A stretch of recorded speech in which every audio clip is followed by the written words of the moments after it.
Welcome back to Hold the Phone YouTube. Here are our best bets for college football week 4. We need to slow down this football season. Don't take a Saturday for granted. We appreciate each and every single one of you on the other side of this screen for the best sports betting show on YouTube. Because of the beautiful people on the other side of this screen, drop a like, drop a like, drop a like. We have another wonderful college football slate on deck. Loop, what are we in store for? How are you feeling? It's a beautiful thing when you see the top of the screen, college football Saturday, and the left side of the screen or right side. I don't know. We got a great slate. You blink your eye every week and it's Saturday. Week 4, week 3 in the NFL. We're getting through it. We're slowing it down. Slow down. Pump the fucking brakes. Let's not get ahead of ourselves. Please. We got a big weekend coming up, though. Yeah, another incredible game. We're going to be going to Utah, Oklahoma, Nebraska, Miami, and Indiana. Some incredible matchups. I'm worried. I'm excited. I'm scared. I'm happy. Let's dive in to game number 1. Gosh, we're horny.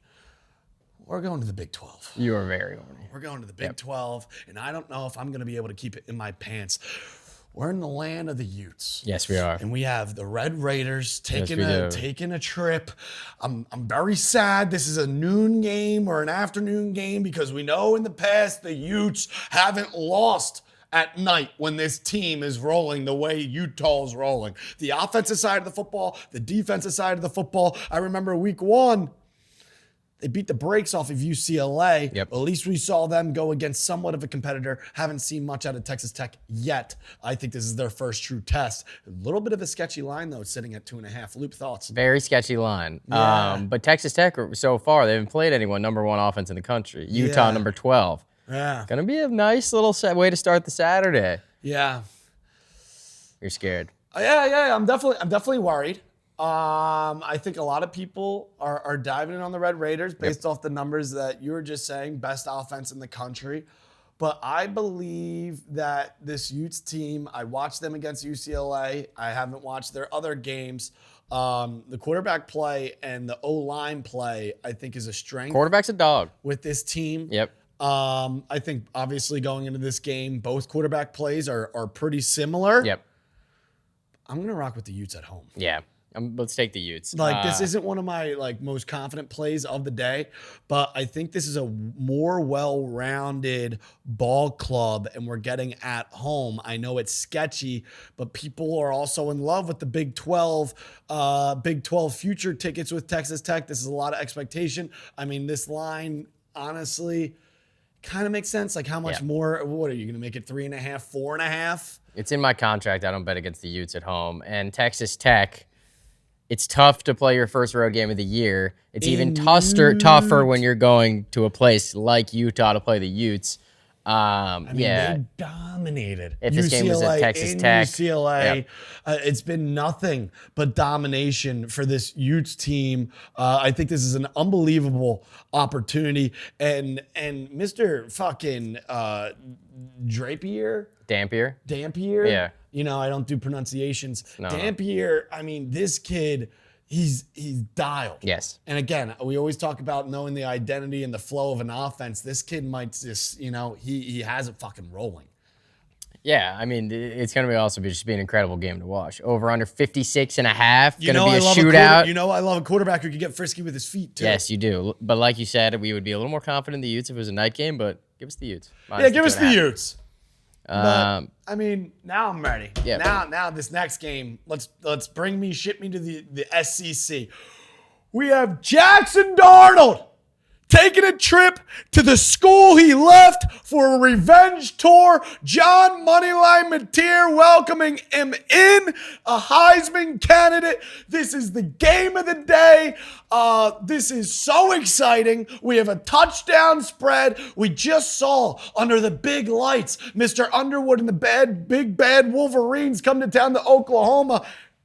They get smacked. Yeah. That was bad. the first true test for Oklahoma, first true test for Michigan. When the lights get bright, the implication we knew coming out of that game, which team is turning to the next chapter? Was it going to be Underwood in Michigan, or was it going to be Mateer in Oklahoma? Well, we're down back in Soonerville. The Sooners, they're legit. The defensive side of the football, Mateer looks like he can get the job done at any point. Again, frisky with his feet quarterbacks, you know I'm in love with. But then when you look at the other side of the ball, Jackson Darnold, a young Bo Nix Jr., this kid loves to also put the team on his back and get frisky with his feet. I think the difference is in this game, however, is the ability, if Auburn gets down, they're going to have to force Jackson fucking Arnold to throw, and I think that's when he is at his worst. Whereas if it's the other way around and Auburn were to take a lead, you're never worried about Mateer in Oklahoma storming back. And with that being said, Luke, give me your thoughts. I mean, I like how you cranked up the volume for this one. I feel like we went from like 31 on your remote to about 94. Yeah, because this is you got excited. First game, I'm like, whatever, blow me. These next games, I'm more excited. I'm worried if we crank up the volume again, then we're gonna be in trouble. You know what I mean? Yeah. Well, the first, like I said, first game, it smells of fluke shit. Yeah. It scares me. This game, I'm like, I'm ready. I feel like Auburn recently hasn't been, in a big game, very trustworthy. Yes. I have since 2020. They've lost 11 of 12 against ranked opponents, 3-8-1 against the spread in those games. That's Hugh Freeze bag. Yeah. We're worried. They got the Heisman favorite. Oklahoma seems to be running. Like you said, if they get up early, Auburn could be on skates. Correct. And I think all of a sudden they're going to be drowning, and getting up to the top of the water is not going to be easy when there's sharks and there's blood. Loop, a couple more notes that I'm just thinking about, and when I'm thinking about this game. Auburn, before the season, no expectation. Yep. Just hoping that maybe they can have a bounce back year, because they've been dog shit. This is a program who historically isn't dog shit, and they've been dog shit. Yes. And now all of a sudden, out of the woodwork, they're ranked. Right. And I think they are overhyped and overranked just based off of one game that they go into Waco, Texas and beat Baylor. Correct. And due to that game, they could have lost that game. It was thankfully from a house call. Auburn gets a fucking 93-yard kick return to really separate themselves in that game. But their defense on the road was struggling against Baylor. Yep. It was a big win. But outside of that, Auburn being ranked does not make sense to me. And I do not want to fall victim of buying into a touchdown with a team just because they're ranked. I think it's 7 for a reason. I think they get run up on. I think this is going to be a rude awakening. I think they're on the road, and it's dangerous, foreign lands. I think Oklahoma -7 isn't the play we want. It's the play we need. Give us Mateer fucking money line. And you're going against your school. I'm an Auburn alum. Well, kind of. But I went there. Yeah.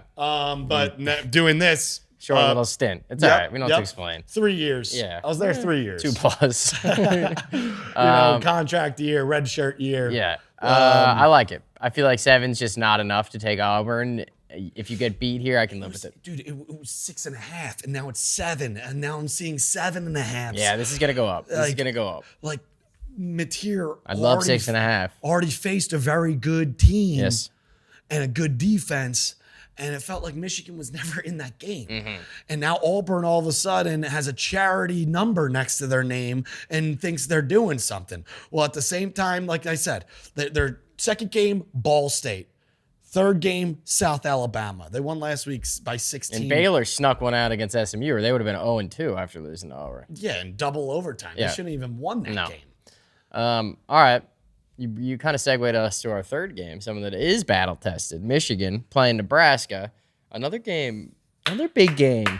Dude, this, Luke, I feel like I'm looking into a black mirror, like this is deja vu. This is Georgia Tech versus Clemson. Yeah. This is exactly Georgia Tech versus Clemson. And God, what a kick that kid made on Georgia Tech. Clemson season on the line. We were going to back them and feel okay if it backfires on us, because we will live and die with a team living or dying. Yep. You know, we don't want to take the cute side in opportunities like this. We want to take the side of a team of a back against the wall. And if they end up bending us over a barrel, so be it. We live with it. Yes. Because if we go into that game and roll with Georgia Tech and Clemson comes out and we know that their season's on the line and we fade that and they come out and they actually show some heart, show some grit, show some life, then that was a silly decision. Now, here we are once again. I would have preferred to have Georgia Tech in that game.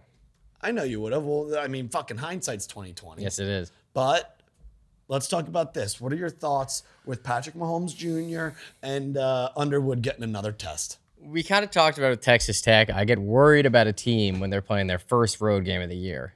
Michigan already has been on the road. A little battle tested. You know, I would say a tougher environment. Tougher team.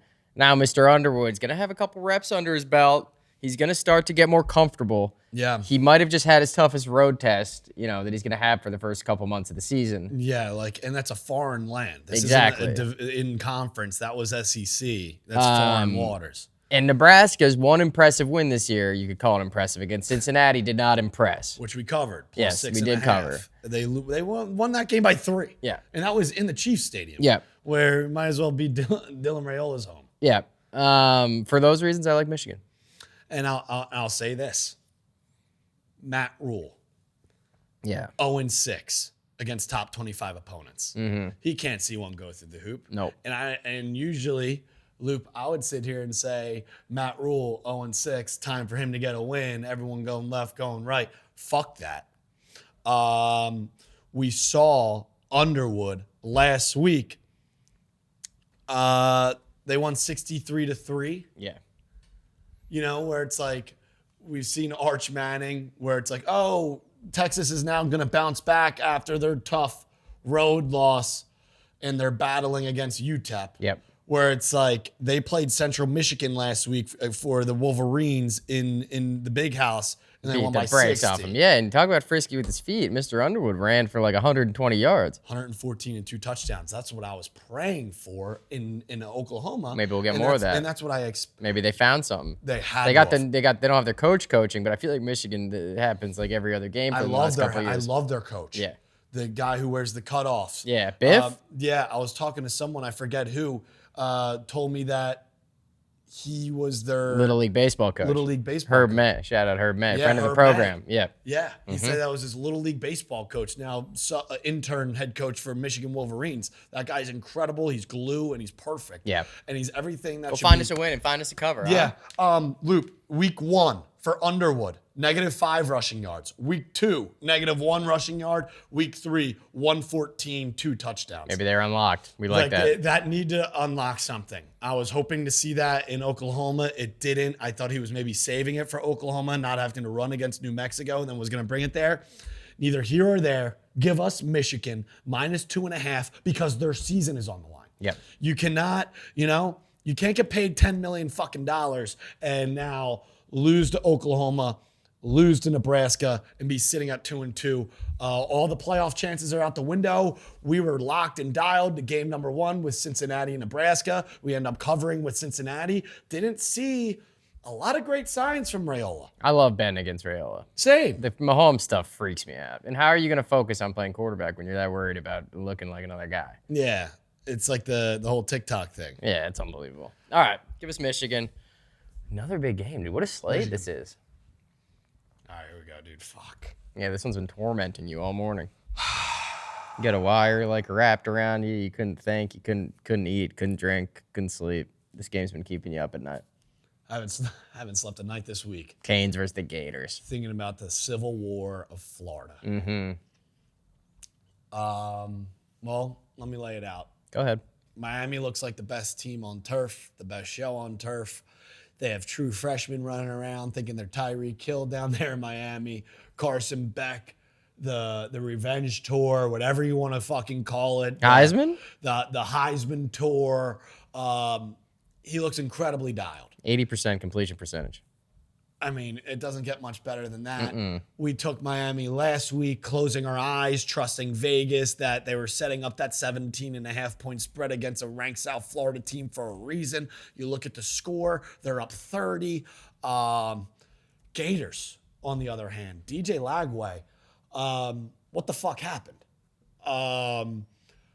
Took Florida last week, plus the points. Yeah. We had 12 interceptions. We had every opportunity. We had every opportunity to cover. Left the back door open. So many times. Welcome through. 5 interceptions. Yeah, too many.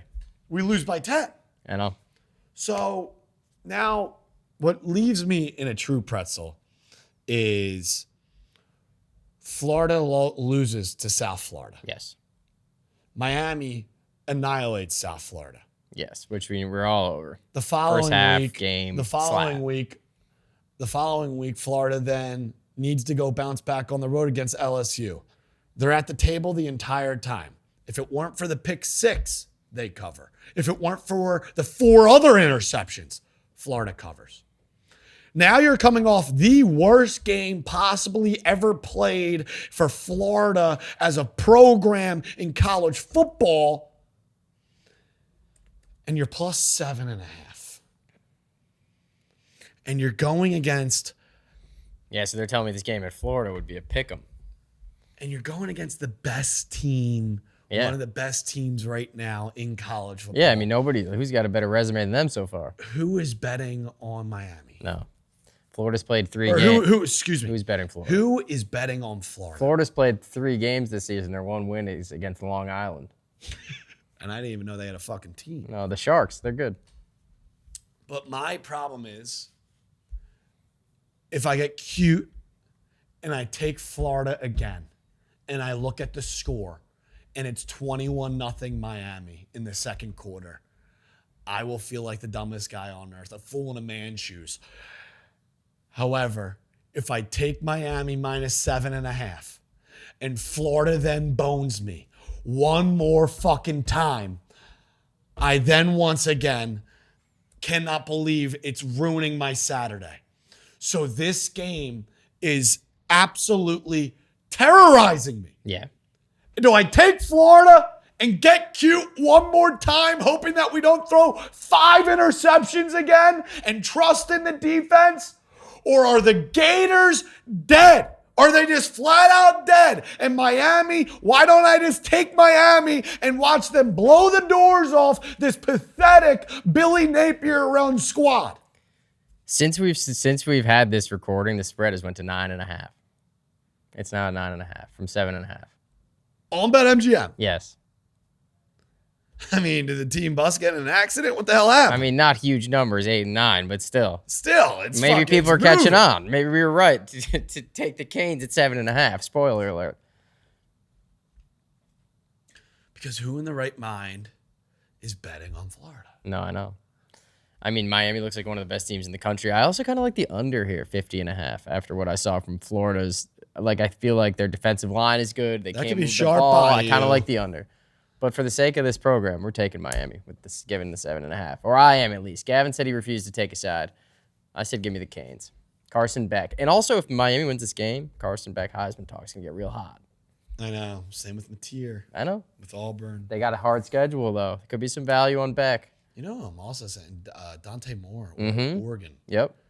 Don't sleep on Oregon. Don't sleep on the Ducks. No, we haven't talked about Oregon this year because it's just been all big spreads. Yeah, But they'll play someone good soon. Yeah, I can't wait to talk about them. They are a very special program. All right, well, there's the pick. Sketchy, sleazy.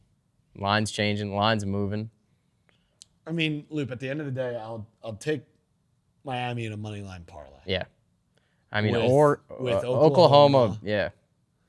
And another leg. Yeah. All right, let's get to the last game. Before we do, a word about our favorite root beer. This episode brought to you by Mug Root Beer. I mean, there's nothing better than sitting down with a mug, watching some ball on a Saturday, watching some ball on a Sunday. These mugs came back into my life this year, and it's really been a treat. No caffeine. No sugar. No sugar. A very, very special way to spend every game. Yep. our official drink of the football season. An official drink of underdogs. Yeah. Yeah. Dogs bark, especially when you're sipping down on a mug. I like that. I saw a couple comments being like, what a great sponsor to have. Yeah, it's gas. Like mug root beer. So good. Like, fuck it. It's incredible. A little nostalgic, delicious. Yeah. Little ice cream on a Saturday. Yeah. Little root beer afloat. Why not us, fellas? Maybe a good luck root beer afloat. Speaking of luck, we need it in this game. We travel to the Big Ten. Yes. We're hitting all the conferences. Big 12, SEC. We talk Big Ten. We have SEC versus ACC. And now we go to another top 25 matchup. Illinois, Indiana. I don't usually I'm not a big, diving into Big Ten. I love SEC ball. Big Ten here. This is where just things feel sketchy. Looks like a trap. Smells like a trap. It is probably a trap. Yep. I feel like a lot of people are closing their eyes, taking points. Indiana money line. Indiana money line. Yes. However, I think one of the most bet tickets. Where's my phone? Just say it. It seems like you already know. I believe the most bet games are these games that we're talking about, and I think Michigan's very popular, which scares me. I know, obviously, Miami's very popular, but that doesn't take a weatherman to tell where the wind's blowing. And I think Illinois is popular with taking the 6.5. Yeah. Look, it's another quarterback in a game that is high leverage, where he's going on the road and he knows how to take care. He knows how to take care of the football. Yep. But then there's also notes where, Indiana as a home favorite covers spreads. Yep. I think this, interestingly, was like a much smaller spread preseason, like 2.5. And now all of a sudden it's 6.5. Well, I don't understand. This feels like a lot of points. Is Illinois has a really solid defense. Mm-hmm. I don't know if they're necessarily going to be able to run the ball in this game. And I think that's kind of the issue. However, we already saw, this goes back to the Texas Tech Utah conversation, very similar feel to this game. We already saw Illinois go on the road and get the job done against Duke in a very sketchy, sleazy spread, where a lot of people like Duke as that home short dog. And Illinois got the job done, caused 3 turnovers, kind of a shit show of a game. I feel like in a game, and this is now, Loop, once again, I feel like I'm staring into a black mirror. This game is Texas A&M Notre Dame last week, where, quote unquote, the home team is getting 6.5 points, but I believe that the better team on roster is Illinois. Yeah. Just like better team on roster was Texas A&M. Yeah, my first thought when I looked at the line is too many points. I think Illinois could win this game. Me too. And I think that the spread is 6.5 sitting there because it's opening up a trap, being like, hey, you can take Indiana at home to win by a touchdown. And Indiana has been America's sweetheart for the last 18 months. Yep, I'm with you. Couldn't agree more. Like, who the fuck's Illinois? I know. It just seems like a gritty game. Yeah. Middle of America, gritty game. Too many points. And I feel like parlay legs around the country are going to have Indiana. It's going to be Indiana, Miami, and Oklahoma. And the one to sell in that would be Indiana, because I truly believe Oklahoma will win and Miami will win. With that being said, give us Illinois plus the points. That's a hell of a rundown. A hell of a slate. I can't wait to watch. I know. As we always close out every college football Saturday show, I give a couple other picks that are just on the top of my mind that we don't run through, but I just want to say them for the people, the lovely people in the back. I'm looking at Mizzou minus 8.5 points at home, where they've been dialed, going against a South Carolina team who Lenora Sellers is trending towards playing, but I think it's too tall of a task. They couldn't stop Mr. Vanderbilt Pavia. Mm-hmm. They couldn't stop him at home. No. Which is very worrisome. Now they have to take their first road test into the SEC in a place like Mizzou. Very worried about South Carolina. I think Mizzou could blow out South Carolina. And I'm even worried about Sellers playing. I know they're saying it's encouraging. I always worry about the head. Yeah. Playing your next game, it's not a great look. Yeah. We'll see. The Battle of Texas, SMU, TCU. I like SMU plus the points, plus a touchdown, but I like the over even more. Yes. That is SMU likes a shootout. TCU, SMU, always an absolute shootout. Next on the board, buy low spot. Luke, put on the suit and tie. Duke minus 2.5 at home. We have yet to get bent over yet by Duke. I feel like this is the perfect opportunity. They're 0-3 against the spread. People got boned with this team against Illinois. People got boned with this team against Virginia. People got boned, or maybe not Virginia, someone else. People Tulane. got boned last week with a sketchy spread versus Tulane, thinking they would bounce back from Illinois. Elon was their other team. Elon, they won that game, but I don't know if they covered or not because it was like a 14-14 game at half, whatever. Give me Duke minus 2.5 here against NC State. Very sleazy, very sketchy. Next on the board, I only have a few more. Next on the board, Kansas is playing at home after their bye, after they lost to Mizzou in a very barn burner of a game. We got backdoored that game, which was disgusting. Always is. They're going against West Virginia, who just won the backyard brawl. Higher high, now you hit the road. Time for a lower lower. Kansas minus 13. Next on the board, two more plays, two more games. Tulane, plus 13.5, staying at home versus Ole Miss. Ole Miss does not impress me. Their quarterback scares me. He just closes his eyes, throws the football. They're on the road. Tulane has been shocking people. Tulane, the quarterback play out of the kid that they got from BYU has impressed more people than they would have thought of. Tulane got a big win last week. I think they could possibly even win this game. We're getting 13.5 points. Also, Ole Miss plays LSU next week. Maybe a little look-ahead spot. And then last but not least, I want to talk about this game because it's also another big game. Baylor at home versus Arizona State. Arizona State, season on the line. Sam Leavitt. Baylor defense, as we know, loves to let up points. I think this is a great over spot, but I also think after this is a battle, two pretty good battle-tested teams. Arizona State went on the road. It's a 2.5 point spread. They just lost to Mississippi State. I think this is absolutely going to be one of the most electric games of the day. Give me the over, and I think I might roll with Sam Leavitt here. Love Leavitt. He's a dog. Give me Arizona State plus 2.5. All right. So those are the extra games. Talking Mizzou, Duke, SMU in the over, Kansas, Tulane, ASU in the over. Fellas, this is why we gather here. We do it. It's to find winners. Comment your favorite play of college football Saturday. Comment whether if you're tailing, you're fading, questions, comments, concerns. We appreciate each and every single one of you on the other side of this screen. Like the page, subscribe. If everyone subscribed who viewed this video, the world would be a happier place. That's true. Just click the button. We appreciate each and every single one of you, and we'll see you on the other side.